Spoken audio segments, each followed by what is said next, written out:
안녕하십니까, 하경민입니다. 어제 우리 증시 큰 폭의 조정을 받았죠. 물론 대내외적으로 여러 가지 이슈가 있겠지만 수급적인 요인 가운데 하나로는 달러화에 대한 원화 환율 급등도 있겠습니다. 어느덧 1340원대까지 올라가면서 1350원대를 앞두고 있는 상황이거든요. 자세하게 진단을 해보겠습니다. 오늘 이 시간 NH선물의 김승혁 이코노미스트 전화로 연결되어 있습니다. 안녕하십니까?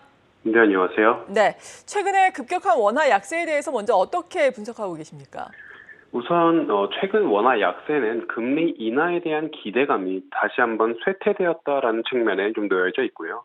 작년 말까지만 하더라도 CPI, 인플레이션의 안정화 측면이라든지 경기 침체 가능성 등이 시장 전체를 뒤덮으면서 금리 인하 가능성이 올해 3월부터 이어질 것이다라는 게 시장의 판단이었는데 최근 CPI가 라스트 마일의 흐름을 보이면서 아무래도 인플레이션 하락세가 조금은 더뎌지는 모습을 확인하고 있는 거고요.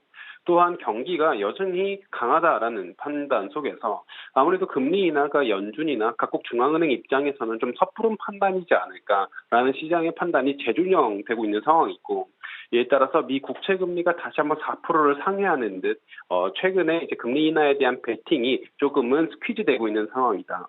이에 따라서 원화 대비의 달러의 강세가 조금은 두드러지고 있는 모양새고요. 1340원은 상회에서 오늘 같은 경우에는 1342원까지도 NDF 기준으로 상승세를 보였다 말씀드리고 있습니다.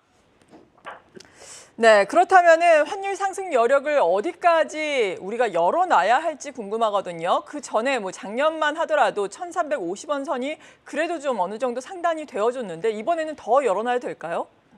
우선은 지금의 이제 상승 상단이 어디냐를 판단하기 위해서는 최근에 이제 단기자금 시장의 이슈 등을 좀 더 구체적으로 봐야 되는데 최근 사실 환율의 상승세가 방금 말씀드렸듯이 금리 인하에 대한 기대감이 되돌려지고 있다라는 측면도 있지만 연초에 단기자금 시장에서의 스퀴즈 가능성이 여전히 남아 있다. 이에 따라서 미국 입장에서 유동성에 대한 축소를 언제까지 지속할 수 있느냐에 대한 여부가 아직까지 남아있다라는 판단인데 사실 1350원이 저는 1차적인 유효한 상단이 될 거다라고 보고 있는 상황이고요. 왜냐하면 1350원을 뛰어넘기 위해서는 아무래도 펀더멘털적 구조적 변화가 발생해야 되는데 여전히 CPI를 구체적으로 뜯어본 결과 하락 압력이 아직까지는 높은 상황이다라고 보고 있는 상황이라서 1350원이 1차 유의미한 저항선 역할을 하고 이거를 뚫는다라는 경우에는 그 다음 2차 저항선은 70원에서 80원 사이 정도가 될 거다. 그렇지만 그 가능성보다는 1분기 정도에는 점차적으로 상단을 어느 정도 40원에서 50원 구간 정도에서 형성을 한 뒤에 하락 압력을 좀 더 높게 형성할 거다라고 보고 있는 상황입니다.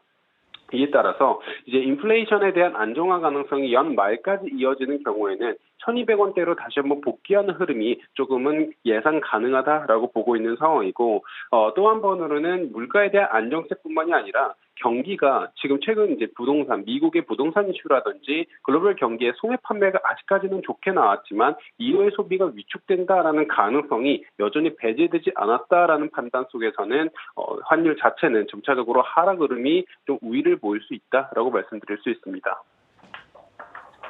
네, 지금까지 NH선물의 김승혁 이코노미스트였습니다. 고맙습니다. 네, 감사합니다.